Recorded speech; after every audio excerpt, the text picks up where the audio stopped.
अस्सलाम वालेकुम and welcome to जोर का जोड़। आई होप आप लोग खैरियत से होंगे और अच्छे से अपना ख्याल रख रहे होंगे। Another day, another show and another kind of performance by team Pakistan. मतलब समझ नहीं आता कि टीम पाकिस्तान अचानक एक ऑन ऑफ का स्विच होता है ना, उसी तरह ये ऑन हो जाती है टीम या ऑफ हो जाती है। बट खैर बहुत ही कम ऐसा होता है कि आपको ऑन होती भी दिखती है। अपने ही ग्राउंड्स में जब आप खेल रहे हों, अपनी ही होम कंडीशंस में जब आप खेल रहे हों और वहाँ अपनी ही डोमिनेंट परफॉर्मेंस ना हो, वहाँ ऐसा लगे कि जो विजिटिंग टीम आई है उसका होम है, उनके बॉलर्स को ज़्यादा अच्छी कंडीशन समझ आ रही हैं, उनके बैटर्स को ज़्यादा अच्छा तरीके से हैंडल करना आ रहा है, तो फिर क्या जवाब होगा? क्या स्ट्रेंथ है टीम पाकिस्तान की? स्पिन विकेट बनाओ तो हमारे बैटर्स जो हैं वो स्पिनर्स पे फंस जाते हैं। आप जो है वो फास्ट बॉलर्स की अगर फेवर में विकेट बनाएं तो वहाँ उस तरह की परफॉर्मेंसेस नहीं आती, बिकॉज जो विजिटिंग टीम होती है उसमें ज़्यादा अच्छे जो है वो फास्ट बॉलर्स मिल जाते हैं। सो कहाँ किस तरफ रखें और कैसे अपने होम एडवांटेज उठा सकें हम, जब पाकिस्तान टीम को किस तरह जितवाएं? क्योंकि ऐसा ही है कि इन लड़कों के लिए स्पेशली इनकी मर्जी की कंडीशंस बनाई जाएं तो शायद ही आपको कुछ कर देंगे, वरना ये आपको कुछ नहीं करके देंगे। Brilliant performance by South Africa. South Africa was all dominant from, शायद कहेंगे नहीं जी, from not from the word go, but yes, जहां से जो है साउथ अफ्रीका ने वापस अपने आप को संभाला, जहां उनको एक कोलैप्स ट्रिगर हुआ था और उसके बाद से जिस तरह मुथुस्वामी और उसके बाद जो है जो एक सिलसिला चलता रहा, वहां से लेके एंड ऑफ द मैच तक कभी भी ऐसा नहीं हुआ कि पाकिस्तान वापस आया in the game. So yes, Pakistan versus South Africa the second test, और सीरीज जो है वो 1-1 से बराबर होगी। उसके हवाले से बिल्कुल हमारी डिस्कशन होगी। साथ ही साथ दूसरी तरफ इस वक्त अगर आईसीसी वुमेन्स वर्ल्ड कप की बात करें तो इंडिया वुमेन और न्यूजीलैंड वुमेन एक दूसरे के मद्दे मुकाबले very important match for this event, because this is just a virtual quarter final. इस से जो भी जीतेगा वो सीधा जो है वो टॉप 4 में चला जाएगा। And what a brilliant performance अभी तक जो टीम इंडिया ने की है। It is 239 for 1 right now, और अभी ही थोड़ी देर पहले जो है वो विकेट गिरी है, वरना तो ओपनिंग स्टैंड 212 रन्स का ओपनिंग स्टैंड था। And right now we have seen 2 centurions in this match already. Mandhana के 109 एंड रवल के अभी जो है वो सेंचुरी रवल की हुई है। सो इन मैचेस के हवाले से हमारी डिस्कशन होगी। मैं हूँ सवेरा पाशा और मेरे साथ मौजूद हैं फलक सोहान, और इन सब चीज़ों पर डिस्कशन करने के लिए हमारे साथ स्टूडियोज़ में मौजूद हैं Iram Javed, international cricketer. Iram, welcome to the show. Thank you. और वीडियो लिंक पे हमें ज्वाइन किया है मिर्ज़ा इकबाल बेग साहब ने, सीनियर स्पोर्ट्स जर्नलिस्ट हैं। Sir, welcome to the show. और दूसरी तरफ हमारे साथ मौजूद हैं Hafiz Mohammad Imran, sports journalist. Welcome to the show. शुक्रिया मैडम। सो यस, जिस तरह ये इतनी सारी जो मैंने तहमीद बांधी उसके साथ साथ एक और चीज़ भी हुई, बिकॉज आज तो उठते ही खबरें थी। Pakistan cricket board was very active today. Squad के ऐलानात भी सामने आ गए हैं, जहां ODI squad and T20 squad की बात की जाए। सो ये स्क्वाड जो हैं ये ट्राई नेशन भी आपको T20 खेलते हुए दिखेंगे। ओडीआई जो है ये अभी जब साउथ अफ्रीका से, श्रीलंका से, ये सारे मैचेस जो हैं ये स्क्वाड्स आपको खेलते हुए दिखेंगे। क्या इन स्क्वाड्स में कमी पेशी है, क्या बेहतरी है, ये डिस्कशन का यहीं से आगाज़ करेंगे। इकबाल साहब, आपसे हम शुरू करेंगे। और जो है सबसे पहले तो T20 स्क्वाड से हम जो है वो स्टार्ट करेंगे। But before moving on towards you, Hafiz sahab, satisfied with the squads? बड़ी गौर से आप देख रहे हैं स्क्वाड। मैं ये साइड पे भी रख दूं, मैं और चीज़ें बड़ी गौर से देखता रहता हूं। खिलाड़ियों के नाम कोई इतने ज़्यादा नहीं है, वो जो लोग इनका ऐलान करते हैं उनको गौर से देखना चाहिए, उनकी सोच को पढ़ना चाहिए। आप मुतमईन वो है कहाँ? वो कहाँ? वो तो छुप के बैठे हैं, इधर पास ही बैठे हैं। नज़र जिसको आने हैं उसको आते हैं। अगर हम मीडिया खुद आंखें बंद कर ले, उनको देख के दूसरी साइड पे कर ले, तो उसका तो कोई इलाज नहीं है। हाँ। मुझे तो नज़र आ रहे हैं बड़े बरसों से जी। ठीक है, आप बताएं, आप मुतमईन हैं स्क्वाड से? मैं तो नहीं हूँ। मुझे बहुत सारी चीज़ों की रीजनिंग्स चाहिए, बहुत सारी चीज़ों के जवाब चाहिए। कौन देगा जवाब? वो तो पाकिस्तान क्रिकेट बोर्ड खुद ही बताएगा। वो कोई अतहर, कोई मजहर, कोई अजहर, कोई मंजूर नज़र, कोई आतिफ, कोई काशिफ, कोई आकबतना अंदेश, कोई आकिब, कोई तवाब, सवाब, वहाब या अजाब, कोई तो उसका जवाब देगा ना, कोई मोहसिन, कोई दुश्मन, कोई तो होगा उसका जवाब देने के लिए। आप शुक्र करें कि आमिर मीर साहब नहीं आ गए फिर से टीम अनाउंस करने के लिए। यही तबाही है। अब इसमें देखें कि अब्दुस समद जी किस बुनियाद पर आए हैं पाकिस्तान टीम, ठीक है। उस्मान तारिक क्यों आए हैं, किस बुनियाद पर आए हैं। सुफियान मुकीम क्यों ड्रॉप हुए हैं, किस बुनियाद पर ड्रॉप हुए हैं। मोहम्मद नवाज़ जो कि पाकिस्तान टीम के हेड कोच ने कहा कि ये मेरे इस वक्त दुनिया के बेहतरीन बॉलर हैं। अगर कोई स्पिनर है, हाँ स्पिनर हैं, अगर कोई बेहतरीन स्पिनर हो और दुनिया के उस वक्त के सबसे बड़े मैच में वो एक भी बॉल ना फेंके तो उसको रन्स नहीं होंगे, तो वो टीम में रहेगा जी। ठीक है, हारिस रऊफ बाहर हो गए T20 की परफॉर्मेंस पर, तो फिर अगर उनकी ख़राब कारकर्दगी है तो वो गेंदबाजी ही करेंगे, भले वो वनडे में कर रहे हो भले T20 में कर रहे हो। रन्स अगर वो खाएंगे तो वो T20 में भी खाएंगे, वो वनडे में भी खाएंगे।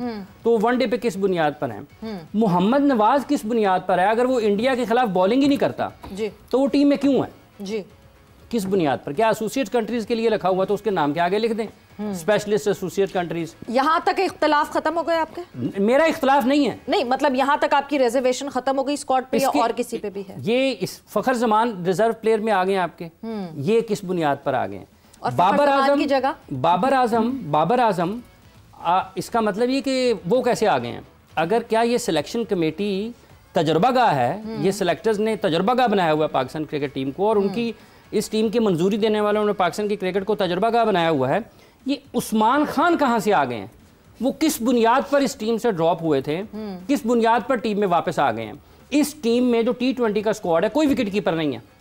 अब अगर आप चाहते हैं तो सलमान अली आगा के नाम पे विकेट कीपर लिख दें। हाफिज साहब कत्ता कलामी की माजरत, ये मैं यही सवाल करने लगी थी कि सलमान अली आगा आपको बेहतर लगते हैं कैप्टन के तौर पे, क्योंकि उनकी अगर हम परफॉर्मेंस की बात करें एशिया कप में तो उनकी परफॉर्मेंस अच्छी नहीं। अगर जाती कारकर्दगी की बुनियाद पर मोहम्मद हारिस ड्रॉप होते हैं, क्या सिर्फ कि वो बैटिंग नहीं कर पाए, तो जिसने बैटिंग नहीं की फिर वो ड्रॉप होता है ना टीम में से।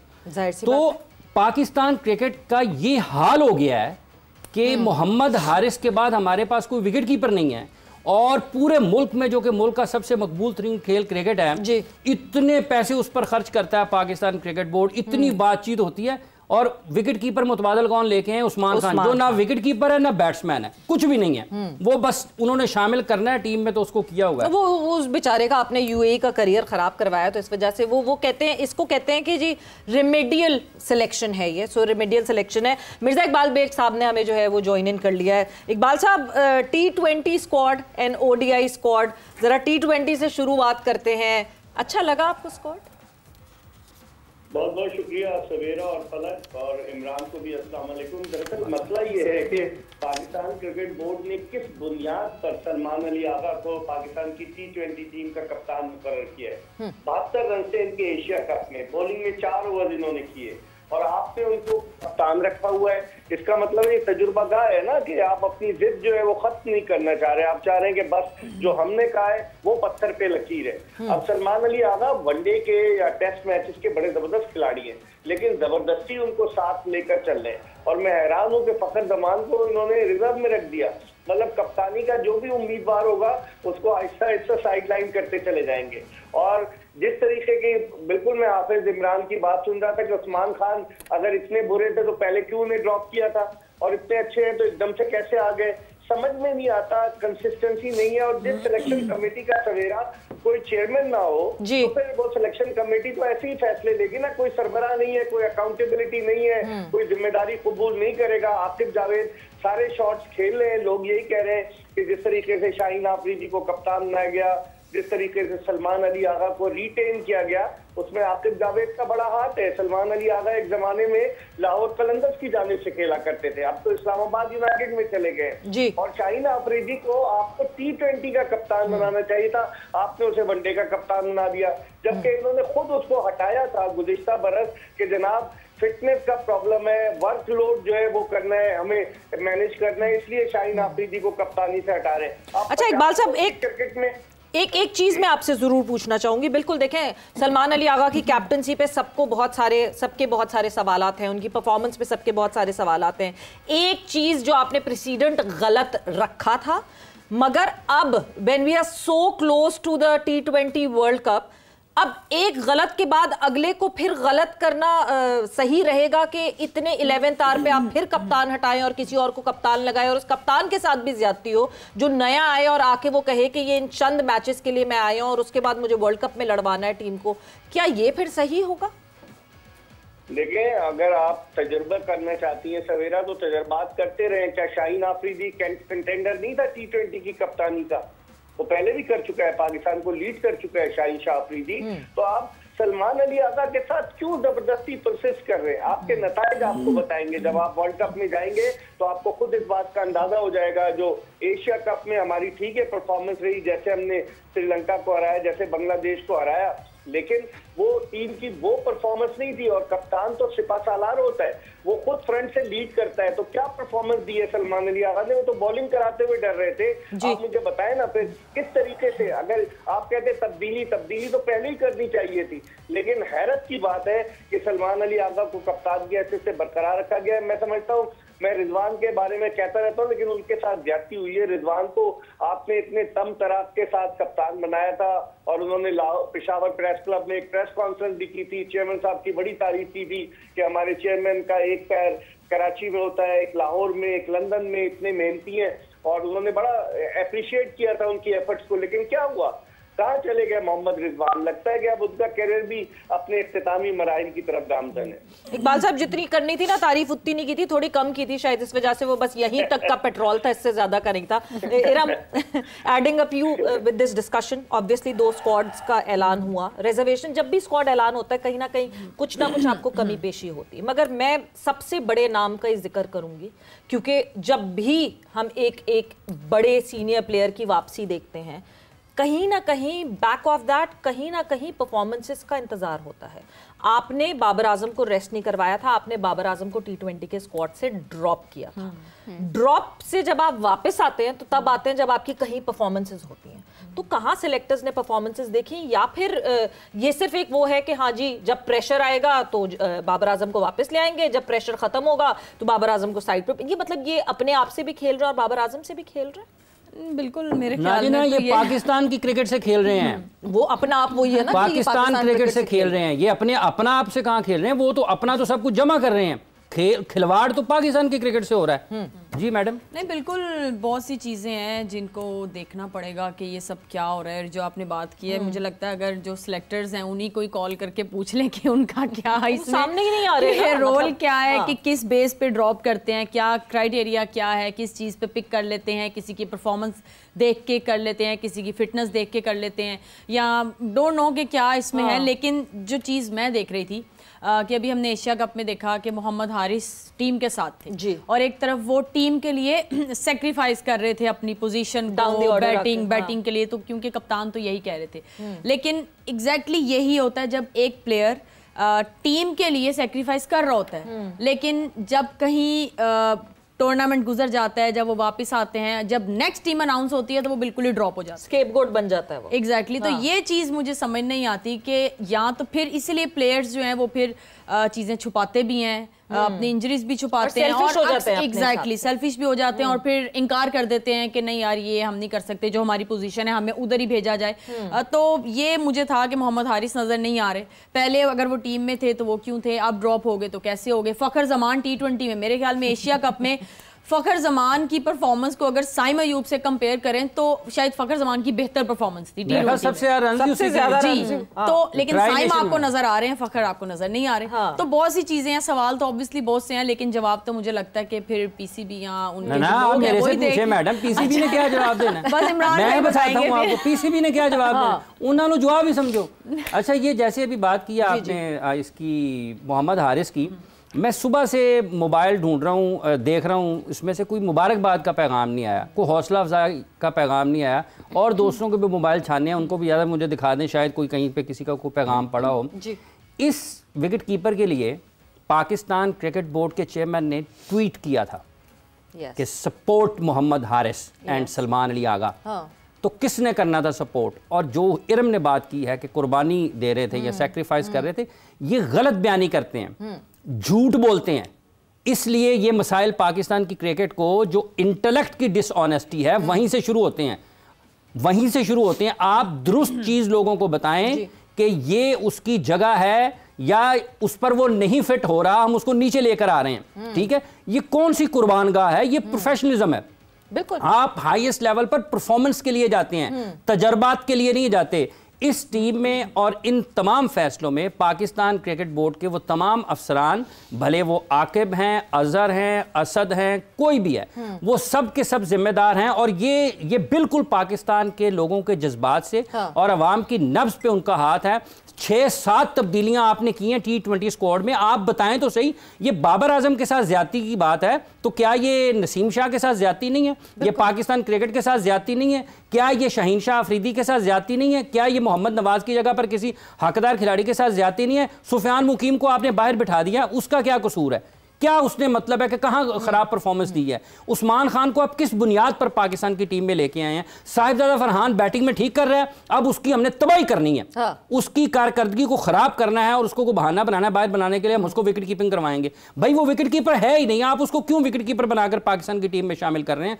तो कोई पूछने वाला है? और इनसे बढ़ के पाकिस्तान क्रिकेट के, पाकिस्तान के हुक्मरानों को यह देखना चाहिए कि एक खेल है इस मुल्क में जो इस मुल्क के करोड़ों लोगों को खुशियां देता है, उसका आपने ये हाल कर दिया है कि मोहम्मद हारिस, पहले उसकी अपनी मौजूदगी पर सवालात उठे थे और अब उसका मुतबादल कौन आया है? उस्मान खान, जिससे ना की बॉल पकड़ा जाता है ना खेला जाता है। तो पूछे उन लोगों से। पूछना बहुत सारे सवालात हैं, मगर इन द रीसेंट टाइम्स हमने देखा कि आते ही नहीं सेलेक्टर्स सामने, कोई टीम अनाउंस करने नहीं आता। मतलब अब तो मुझे वो टाइम याद आता है कि बड़ा लोगों ने मोहम्मद वसीम को क्रिटिसाइज किया था, लैपटॉप सेलेक्टर और लैपटॉप लेकर एटलीस्ट कोई सवालों का जवाब तो दे, कोई सवालात का जवाब तो देता था। यहाँ तो कोई शक्ल नहीं दिखाता।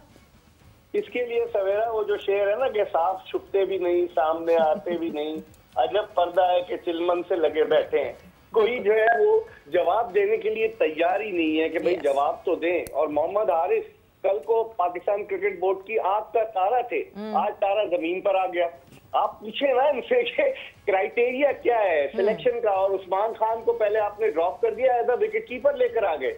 मैं हाफिज इमरान से बिल्कुल मुत्तफिक हूँ कि आपकी सिलेक्शन में मुस्तकिल मिजाजी होनी चाहिए। मुस्तकिल मिजाजी नजर नहीं आ रही, क्योंकि अगर बाबर आजम को ड्रॉप करते तो शोर मच जाता। कल उन्होंने 49 पे नॉट आउट से 50 कर दिए तो उन्होंने कहा बहुत शोर मचेगा तो बाबर आजम को टीम में 3 साल बाद इकबाल साहब, 3 साल बाद। जी बिल्कुल बिल्कुल, बाबर आजम का प्रेशर था पहले भी सवेरा, और एक वक्त था कि ये एशिया कप के लिए बाबर आजम को भेजने वाले थे, उसको तैयार कर दिया जाता, लेकिन फिर उसको नहीं भेजा गया ड्यूरिंग द एशिया कप। अब अगर आप बाबर आजम को लेकर आए तो उसका मतलब है टीम आपने गलती की थी। पहले उसमें क्या खामी थी कि जो आपने उसको ड्रॉप किया। मोहम्मद हारिस को आपने खुद इतना चढ़ा दिया कि वो पाकिस्तान शाहीन का कप्तान भी बन गया, और उसके बारे में कहा जाने लगा कि आने वाले वक्त में वो पाकिस्तान का कप्तान होगा। तो कहाँ चला गया मोहम्मद हारिस? और भी फखर जमान के साथ जो ज्यादती की है आपने, जो मैं सही बात की कि फखर जमान ने तो रन स्कोर किए एशिया कप में, उसको किस बुनियाद पर? कोई आदमी आए ना जवाब तो दे, कोई जवाब नहीं देता। प्रेस रिलीज के जरिए टीम जो है वो अनाउंस कर दी जाती है, तो इसलिए बस क्रिटिसिज्म शुरू हो जाता है। लेकिन मैं समझता हूँ कि बहुत सारी खामियां। अब्दुल समद पहले वो गए थे न्यूजीलैंड के दौरे पर, अचानक वो पाकिस्तान की T20 टीम में आ गए। कहाँ गए सुफियान मुकीम, कहाँ गए मेहरान मुमताज? इतने सारे लेफ्ट आर्म स्पिनर्स थे, उनके होते हुए आपने 38 साल आसिफ आफरीदी को डेब्यू करा दिया। इसका मतलब है आपको उनसे एतमाद नहीं है। आसिफ आफरीदी ने अच्छा परफॉर्म किया इस उम्र में भी, लेकिन एतमाद नहीं है ना आपको उन पर। तो आपकी सिलेक्शन में मुस्तकिल मिजाजी की कमी है। असद शफीक जो है वो खामोश रहते हैं। अजहर अली को जूनियर की जिम्मेदारियां सौंपी गई हैं। अलीम डार अंपायरिंग के शोबे के माहिर समझे जाते हैं। आकिब जावेद हैं, लोग कहते हैं सारे शॉट्स आकिब जावेद खेल रहे हैं। तो अल्लाह ही हाफिज है पाकिस्तान क्रिकेट का। यही कर भी रहे हैं, ये सिलेक्शन कर भी रहे हैं, या ये सिर्फ सिलेक्टर्स हैं? तनख्वाह मिल रही है सवेरा इन लोगों को बाकायदा। They are the paid selectors, ये पेड है। एक जमाने में सेलेक्टर जो थे वो ऑनरेडी जॉब किया करते थे, लेकिन ये पेड है। और पिछली दफा जब पाकिस्तानी टीम गई थी ऑस्ट्रेलिया, तो असद शफीक तो गए भी हुए थे टीम के साथ, डेली अलाउंस भी ले रहे थे और वहां पर वो टीम की कारकर्दगी का जायजा भी ले रहे थे। तो दे आर ऑल पेड, ये पेड है। और अगर आप पेड है तो फिर आपकी अकाउंटेबिलिटी होनी चाहिए, आपका एहतसाब होना चाहिए कि किस खिलाड़ी को किस बुनियाद पर टीम से बाहर किया और किस खिलाड़ी को किस बुनियाद पर आप टीम में वापस लेकर आए। एग्जैक्टली। हाफिज़ साहब, मेरा आपसे यही सवाल होगा कि हारिस रऊफ़, क्योंकि हमने देखा कि एशिया कप में भी नहीं वो परफॉर्म कर सके थे और जहाँ जहाँ पे हमें रन्स की ज़रूरत पड़ती है वहाँ पे वो पाकिस्तान को नाउम्मीद कर देते हैं, तो उनको ड्रॉप करने का जो फैसला है आपको सही लगता है? देखिए, एक बात यह है कि उनकी बॉलिंग में इससे बेहतरी होनी चाहिए, उनकी गेंदबाजी इससे बहुत बेहतर होनी चाहिए, लेकिन क्या आजकल की क्रिकेट में आप 130-35 करके मैचेस जीत सकते हैं? मसला आपकी बैटिंग का है। आज आप टेस्ट मैच हारे हैं, तो क्या ये भी हारिस रऊफ़ ने रन दे दिए हैं साउथ अफ्रीका को, इस वजह से हार गए हैं? मसला बैटिंग का है, बैटिंग से रन्स नहीं होते। मिडल ऑर्डर में आपके वहाँ पे भी लड़खड़ा रही थी, यहाँ पर भी रेत की दीवार साबित हुई है। हारिस रऊफ़ की गेंदबाजी अगर ख़राब है तो फिर वनडे टीम में भी उसी हारिस रऊफ़ ने गेंदबाजी करनी है ना, वनडे स्क्वाड में अगर वो हैं तो क्या वहाँ पर उसका गेंद बदल जाएगा या गेंदबाजी बदल जाएगी? ये सिर्फ और सिर्फ लोगों की आंखों में धूल झोंकते हैं। इन्होंने लूट सेल लगाई हुई है पाकिस्तान क्रिकेट के, पाकिस्तान कैप की, पाकिस्तान कलर की, और उस बेरहमी से उस लूट सेल में से लोगों को लुटाई जा रहे हैं। उनकी गेंदबाजी बेहतर होनी चाहिए, लेकिन ख़राब कारकर्दगी तो पैमाना है ही नहीं। ख़राब कारकर्दगी की बुनियाद पर अगर आप करेंगे तो सबसे पहले तो कप्तान कटहरे में खड़ा होता है। फ़खर जमान अगर ख़राब कारकर्दगी की बुनियाद पर, साइम अयूब के ऊपर भी फिर बात आती है। उसने 3 या 4 सिफर किए थे ये जब गया हुआ था खेलने के लिए एशिया कप में। अब फ़खर जमान ने तो ठीक है मिस सेंचुरियां स्कोर की हैं, तो वो बाहर किस बुनियाद पर हो गए हैं? सो ये मुस्तकिल मिजाजी की जहाँ पर कमी नज़र आती है, उसके साथ साथ शऊर की, फ़िक्र की और समझदारी की भी बड़ी शिद्दत के साथ कमी नज़र आती है। और उसके साथ साथ पाकिस्तान के लोगों का मिजाज है, ठीक है, ये जो सामने नज़र आ रहा होता है ना, उसको बुरा भला कहते हैं, और फिर जब वो चला जाता है फिर उसको याद करना शुरू कर देते हैं। और ये जो पाकिस्तान क्रिकेट बोर्ड में बैठे लोग हैं, ये अवामी जज्बात को अपने साथ मिलाने के लिए, टीम हार गई 4-5 निकाल दो, 4-5 डाल लो, लोग खुश हो जाएंगे। वो निकाल दिया जी, हारिस को निकाल दिया, उसको निकाल दिया, इसको डाल लिया, लेकिन पाकिस्तान की क्रिकेट के नताइज नहीं बदले और ये नहीं बदलेंगे। बिल्कुल, ये नहीं बदलेंगे जब तक क्रिकेट के इंतजामी मामला ठीक नहीं होंगे। नहीं, जब तक इंटेलेक्चुअल डिसऑनेस्टी रहेगी, ये नताइज बदलना जो है वो बहुत मुश्किल हो जाएगा। इरम, क्या हम, मतलब मैं कोई रीजन ढूंढने की कोशिश कर रही हूँ, बिकॉज पाकिस्तान क्रिकेट बोर्ड से तो कोई रीजन नहीं आई। क्या हम ये समझ लें कि फ़खर जमान को ड्रॉप नहीं किया गया, उनको रेस्ट करवाया गया और मौका दे रहे हैं कि हाँ जी आओ वापस आके परफॉर्म करके दिखाते?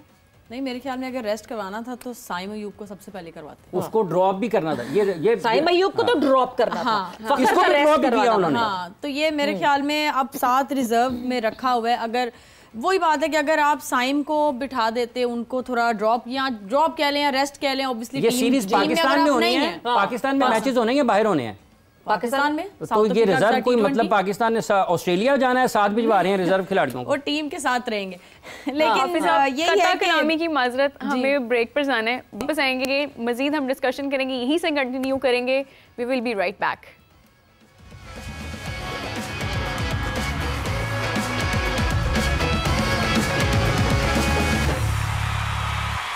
वेलकम बैक टू जोर का जोड़, और हम बात कर रहे हैं क्रिकेट के हवाले से।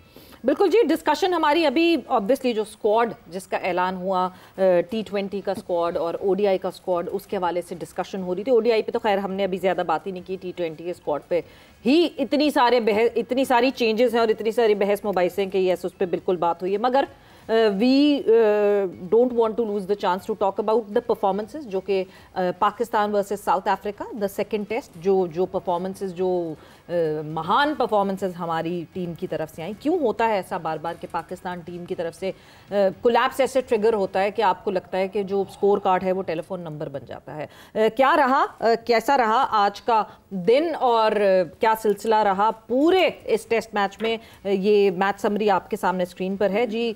पाकिस्तान टीम ने जो है वो 333 रन्स जो हैं वो स्कोर किए, एंड साउथ अफ्रीका की फिर बारी आई जिसमें पहले पाकिस्तान में शान मसूद ने 87 रन्स बनाए, सऊद शकील ने 66 रन बनाए, महाराज वाज आउटस्टैंडिंग विद 7 विकेट्स। मतलब महाराज जो कि विजिटिंग टीम थे वो अपना घर समझ के खेल रहे थे, एंड हार्मर ने 2 विकेटें हासिल की। साउथ अफ्रीका जो कि इनिशियली जिसका एक कोलैप्स ट्रिगर हुआ था, उस कोलैप्स ट्रिगर के बाद जो है एक संभाला आया, यानी 185 फॉर 5 जो साउथ अफ्रीकन टीम हो गई थी, उसके बाद से वहां से जो सिलसिला शुरू हुआ और लास्ट जो 3 विकेट्स थी साउथ अफ्रीका की, उन्होंने तकरीबन कोई 190 प्लस रन जो हैं वो एड इन किए एंड 404 पे जाके कहानी ख़त्म हुई, यानी 71 रन की लीड पे जाके कहानी का इख्तिताम होता है। यानी एंड देन पाकिस्तान की बात करें तो पाकिस्तान टीम तो बस आई और गई, जिसमें सिर्फ बाबर आजम के जो हैं वो 50 रन थे।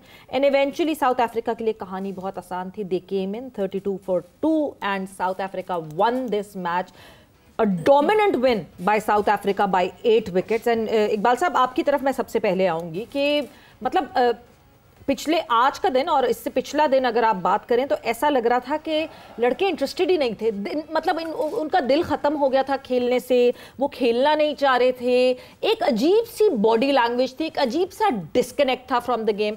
एंड देन उस पर भी प्लीज़ थोड़ी सी रोशनी डालिएगा। मोहम्मद रिजवान, आज तक कभी आपने किसी प्लेयर को देखा है कि वो अंपायर की जगह क्या मैं बेल्स हटा देता हूँ? वो बड़े डिजेक्टेड थे सवेरा रिजवान, क्योंकि ड्यूरिंग द टेस्ट मैच उन्हें कप्तानी से वनडे की हटा दिया गया, वरना उन्हें लास्ट ईयर अक्टूबर में पाकिस्तान की वनडे टीम का कप्तान बनाया गया था। लेकिन वो कहते हैं ना कि खुद आप अपने दाम में सयाद आ गया।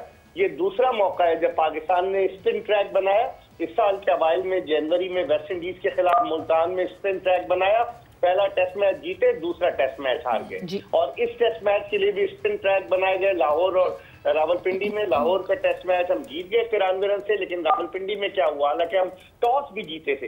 तो दरअसल मसला ये है कि हम स्पिन ट्रैक तो बनाते हैं, लेकिन क्या हमारे बैट्समैन स्पिनर्स को खेलने में महारत रखते हैं?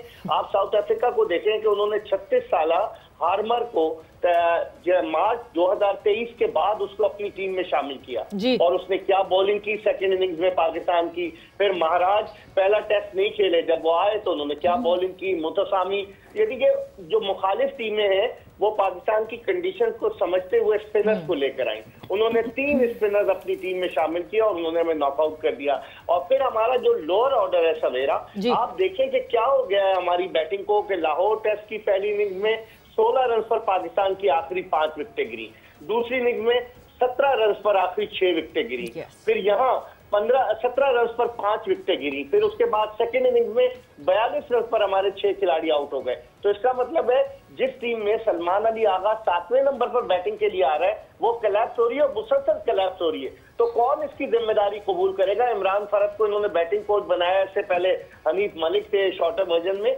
लेकिन पाकिस्तान की टीम जो है ना वो शुत्रे बेमुहार अगर कहे तो बेजा ना होगा कि कभी भी किसी भी तरफ चली जाती है। बट इकबाल साहब, सीरियसनेस ऑफ देखें, टेस्ट क्रिकेट तो यहीं दिख जाती है ना। आप कोचिंग स्टाफ देख के ही अंदाजा लगा ले, मतलब आपको शॉर्टर फॉर्मेट में दिख रहे हैं सारे फॉरेन कोचेस को आपने जो है वो जमा किया हुआ है शॉर्टर फॉर्मेट के लिए। आप लॉन्गर फॉर्मेट में जो है वो अजहर महमूद को कोच इसलिए बना देते हैं जी 2 महीने रह गए आपकी टेन्योर में जॉब के, तो चलें जी आप भी बन जाएं, आ जाएं जी इमरान फरद। अब इमरान फरद बाबर आजम को बैटिंग सिखाएंगे क्या?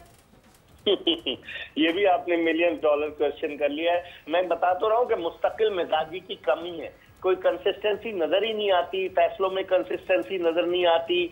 कौन है इसका जिम्मेदार? ये तो पूछना पड़ेगा ना क्रिकेट बोर्ड से कि धड़ाधड़ कप्तान भी तब्दील हो रहे हैं। आप देखें जनवरी 2024 के बाद से शाहीन आफरीदी वो गए, बाबर आजम गए, रिजवान गए, सलमान अली आगा, फिर शान मसूद टेस्ट के कप्तान, फिर सिलेक्टर्स आपके तब्दील होते हैं, कोचेज आपके तब्दील होते हैं। आपकी टीम में मुस्तकिल मिजाजी की कमी। कभी आपने दुनिया की किसी टीम में देखा है कि 5 कप्तान हो? आज 5 कप्तान इस टेस्ट मैच में खेल रहे थे, शान मसूद, बाबर आजम, मोहम्मद रिजवान, सलमान अली आगा, शाहीन शाह अफरीदी। तो फिर क्या होता है? कप्तानों की 11 थी, हम फिर कप्तान 11 इसको बना ले। मेरे ख्याल में बहुत सारी चीजें हैं जिन पर इनको काम करने की जरूरत है। हम तो आकिब जावेद से बड़ी तवक्कुआत लगाए बैठे थे कि ब्लंट आदमी है, उन्होंने मैच फिक्सिंग के खिलाफ आवाज बुलंद की, अपने क्रिकेट कैरियर को उन्होंने खत्म किया सच्चाई की खातिर। लेकिन अब जब वो हेल्म ऑफ अफेयर्स पर आए हैं तो वो आकिब जावेद नजर ही नहीं आ रहे। मैं हैरान होता हूँ कि आकिब जावेद को हो क्या गया है। तो बहुत सारी चीजें हैं जिनको देखने की जरूरत है। इमरान साहब, मैं आपसे भी यही जानना चाहूंगी और इकबाल साहब की बात को ही आगे लेके चलना चाहूंगी कि हमें स्पिनिंग ट्रैक बनाने का क्या फायदा है जब हमें स्पिन खेलनी नहीं आती, क्योंकि वेस्ट इंडीज में भी हम ऐसे ही हारे थे। जी इसलिए कि 3 मैचेस हो गए, 3 राउंड हो गए हैं कायद-ए-आज़म ट्रॉफ़ी के, और ये जो जितने भी फैसला साज हैं पीसीबी के, इनसे पूछें कि किसी एक जगह भी ऐसा पिच बनाया है? नहीं बनाया। तो ये इनकी अकल पर मातम ही किया जा सकता है। एक और दूसरा, ये इतने समझदार, तैयारी करवा के फिजिक्स का पेपर दे देते हैं सामने है ना, ये कोई इल्ज़ाम तो नहीं है, ये हकीकत है। और इनकी समझदारी इतनी है, आज इनको पता था, लामहला एक ज़हन में था कि टेस्ट मैच ख़त्म होना है। पहले आज एक खबर शाया होती है कि मुल्तान सुल्तान्स को कि टर्मिनेशन लेटर भेज दिया पीसीबी ने। सुबह 8:30 बजे के करीब टीम का भी ऐलान भेज दिया जाता है। कितने समझदार हैं, इनको पता था कि टेस्ट मैच अगर ख़त्म होता है, नतीजा पाकिस्तान के ख़िलाफ़ जाएगा, तो ज़्यादातर टाइम इन चीज़ों के ऊपर चला जाए, वनडे स्क्वाड और मुल्तान सुल्तान्स के ऊपर। तो ये मीडिया मैनेज करते हैं इस अंदाज में, ख़बरों के ज़रिए। अब यहाँ तक ताल्लुक़ इस चीज़ का है, हाफिज़ साहब ब्यूरोक्रेसी कहते हैं इसे। हाँ, तो ये अपने दिन गुजार लेंगे, क्रिकेट का जो है हाल सबके सामने है। जहाँ तक मुल्तान सुल्तान का ताल्लुक़ है, ये बिज़नेस पार्टनर्स हैं। ये कोई अली तरीन या आतिफ राना या जावेद आफरीदी या नदीम उमर, ये उनके मुलाजिम तो नहीं है। वो तो आपके साथ करोड़ों अरबों की सरमायाकारी है और बरसों से वो पाकिस्तान क्रिकेट के साथ जुड़े हुए हैं। अगर आपके किसी जगह पर इख्तलाफात हैं तो आप उनको मिल बैठकर बातचीत के ज़रिए हल करते हैं ना, मिल बैठकर। पाकिस्तान क्रिकेट बोर्ड के चेयरमैन थे शहरियार खान साहब, नजम सेठी साहब चेयरमैन एग्जीक्यूटिव कमेटी थे जब ये शुरू हुई थी। उसके बाद नजम सेठी साहब चेयरमैन बने, फिर एहसान बानी साहब चेयरमैन बने, फिर रमीज़ राजा चेयरमैन बने, फिर नजम सेठी बने, फिर ज़का अशरफ बने और अब मोहसिन नकवी हैं। ये चेयरमैन कितने बदल गए हैं? पाकिस्तान की फ्रेंचाइज मालिकान वहीं पर हैं। तो इसका मतलब यह है कि वो एक बड़े स्टेक होल्डर्स हैं और लोगों को बातचीत के ज़रिए अपने मामलात को सुलझाने की तरफ जाना चाहिए। अगर आप उनकी जो एक नुक्ता नज़र ये भी है कि जो आपने टर्मिनेशन लेटर भेज रहे हैं मुल्तान सुल्तान की तरफ से जो सुनने को मिल रहा है वो ये है कि ये तो है ही नहीं, लीगल नोटिस भेजा था और उसका जवाब दे दिया और उसके बाद पाकिस्तान क्रिकेट बोर्ड खामोश है। ठीक है, अगर वहाँ पर सांप नज़र आते हैं अली तरीन को तो उनके लिए किसी जोगी का बंदोबस्त करें ना, कि वो सांपों को पकड़ करके पटारी में बंद करे और ताकि वो लोगों को डसे ना, पाकिस्तान सुपर लीग को डसे ना। ठीक है, मुख्तलिफ अंदाज हैं। तो जो आगे बात ये मैनेजमेंट की है, जो आगे बात ये पिच की, ये एक हिकमत अमली का फुकदान है। हिकमत अमली का फुकदान इस तरीके से है, सोच, अमल दरामद और इसके दरमियान में जो डॉट्स हैं जिनको आपने कनेक्ट करना है टेस्ट मैच जीतने के लिए।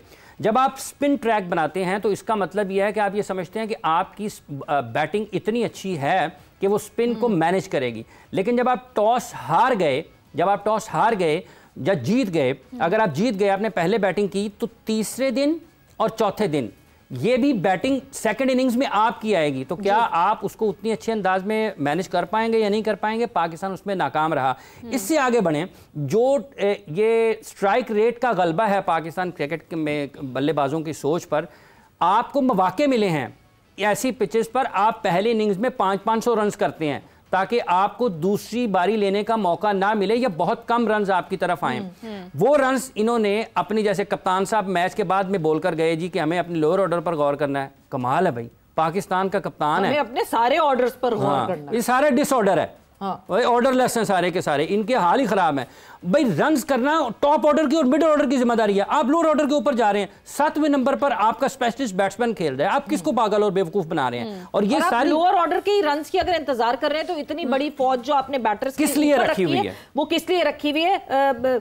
थोड़ी सी इकबाल साहब जो है, जो हाफिज ने बात छेड़ी है, Multan Sultans and Pakistan cricket board, जो इस वक्त ये पूरा सिनेरियो सामने आया है, मतलब क्या समझा जाए इसको? एक ब्रांड हमने बनाई है पीएसएल, 10 साल गुजारे पीएसएल के। मुल्तान सुल्तान्स का सफर थोड़ी सी देर से शुरू हुआ मगर साथ रही पीएसएल के, और इवेंचुअली ये वो बिजनेस पार्टनर्स हैं जिन्होंने, जो साथ खड़े रहे पाकिस्तान क्रिकेट बोर्ड के इन थिक एंड थिन। उसके बाद अगर अब आपका ये रवैया रहेगा, मतलब ऐसे तो नहीं हो सकता इसने गलत बोला इसको बैन कर दो, इसने हमारे खिलाफ बात कर दी इसको बैन कर दो, एंड इवेंचुअली अब आप क्या फ्रेंचाइज ओनर्स के साथ भी ऐसे ही करेंगे? अच्छा बेग साहब, एक सिर्फ 10 या 15 सेकंड चाहिए होंगे। पीएसएल के इस वक्त सरबराह कौन है, कौन चला रहे हैं उसको? सलमान नसीर, पाकिस्तान क्रिकेट बोर्ड के नाकाम चीफ ऑपरेटिंग ऑफिसर, जिनके फैसलों से, जिनकी वजह से पाकिस्तान इस सतह पर पहुंचा क्रिकेट में, इस तबाही में, उस चीफ ऑपरेटिंग ऑफिसर का भी हिस्सा है और उसको आपने पीएसएल का हेड बना दिया है कि आपने पाकिस्तान इंटरनेशनल भी वही जा रहे हैं, इंतजार करें। पाकिस्तान क्रिकेट को तबाह कर दिया है। PSL is the dumping ground now. जी इकबाल साहब, इस इसका जवाब सवेरा में ये दूंगा कि अभी सिर्फ मुल्तान सुल्तान मंजर आम पर आई है, और भी फ्रेंचाइज हैं, उनके बहुत सारे तहफ्फुज़ात हैं, और अभी अगर एक को झटका दिया है तो इसका मतलब है दूसरों को ये पैगाम दिया गया है कि अपनी जबाबंदी रखें, वरना फिर आपके साथ भी ये सुलूक हो सकता है। मैं आपको बताऊं पेशावर ज़ल्मी भी खुश नहीं है, मैं आपको बताऊं कि कोयटा ग्लैडिएटर्स भी खुश नहीं थी, और आतिफ राना वो लाहौर कलंदर्स के वो भी शुरू में खुश नहीं थे। तो बहुत सारी फ्रेंचाइजेज ऐसी हैं कि जो जिनके तहफ्फुज़ात हैं, तो इनको चाहिए ना सलमान नसीर साहब को कि उनके तहफ्फुज़ात दूर करें। माना बड़े अच्छे लॉयर हैं, जब ये पाकिस्तान क्रिकेट बोर्ड में आए थे सलमान नसीर साहब, तो उस वक्त एज अ लीगल कंसल्टेंट आए थे, और फिर तरक्की की मनाजिल तय करते करते चीफ ऑपरेटिंग ऑफिसर बने, और अब PSL के चेयरमैन बन गए। तो ये देखना पड़ेगा, और चेयरमैन साहब को देखना पड़ेगा इन तमाम मामला को, वरना पाकिस्तान क्रिकेट की बड़ी बदनामी हो रही। कहीं किसी दुनिया में आपने देखा है कि कोई फ्रेंचाइज जो है उसको टर्मिनेट कर दिया गया हो? कहाँ पर होता है ये? इवन आप देखें भारत श्रीलंका, उन्होंने LPR मअतल किए, सस्पेंड किया अभी कुछ हफ्ते के लिए, और साउथ अफ्रीका में ऐसे T20, वेस्ट इंडीज में Caribbean premier league, IL T20, किसी फ्रेंचाइज को कहीं पर आप बताएं मुझे कि किसी तरीके से टर्मिनेट किया गया? ये बड़ा अलमिया है और इसको देखना पड़ेगा। मतलब आपने ना पूरी दुनिया में खुद को एक लाफिंग स्टॉक बना लिया है। हर बुरी से बुरी हेडलाइन जो पाकिस्तान क्रिकेट को लेकर आ रही है, वो इन कुछ महीनों में जो है वो बुरी से बुरी हेडलाइन आ गई है। आप इधर भी डोमिनेंस रखना चाह रहे हैं, आप उधर भी डोमिनेंस रखना चाह रहे हैं। एक अभी वो एशिया कप का फियास्को खत्म हुआ, उस पे भी किस तरह का रिस्पॉन्स आएगा। एक और सिलसिला साथ साथ चल रहा है जिस पे ICC भी रिस्पॉन्ड कर रही है। There so many things those are happening जो कि आपके खिलाफ जाके बैठेंगे। इकबाल साहब, at the end of the day आपको लगता है कि कहीं ना कहीं मोहसिन नकवी साहब शुड रियलाइज दैट कि हर जगह अथॉरिटेटिव होकर नहीं चला जा सकता? नहीं, ये उनको रियलाइज करना चाहिए, क्योंकि उन्होंने खुद प्रेस कॉन्फ्रेंस में कहा था कि उन्हें क्रिकेट का पता नहीं। उन्होंने वकाल यूनुस को अपने साथ बिठाकर प्रेस कॉन्फ्रेंस की थी कि मुझे क्रिकेट का पता नहीं है, और सारे क्रिकेट के मामला ये देखेंगे। लेकिन अब उनके साथ जो लोग लगे हैं सवेरा, आप देखेंगे उनको क्रिकेट का कितना तजुर्बा है, क्या कर रहे हैं, ये बहुत सारे ऐसे सवालात हैं जो जन्म ले रहे हैं। तो नकवी साहब कोशिश कर रहे हैं, लेकिन इन कोशिशों को सबोताज कौन करता है, कौन लोग उन्हें मशवरे दे रहे हैं, ये भी देखना पड़ेगा। बिल्कुल जी, और बहुत सारे सवालात जो हैं वो जो ICC वुमेन्स वर्ल्ड कप है उस पर भी आते हैं, क्योंकि इतनी बारिश कोलंबो में तो खैर पाकिस्तान टीम ने बैट और बॉल से कम खेला और बूंदों से ज्यादा खेला है। और अब जो है इंडिया वुमेन और New Zealand women, Iram they were in action. India women was playing really well.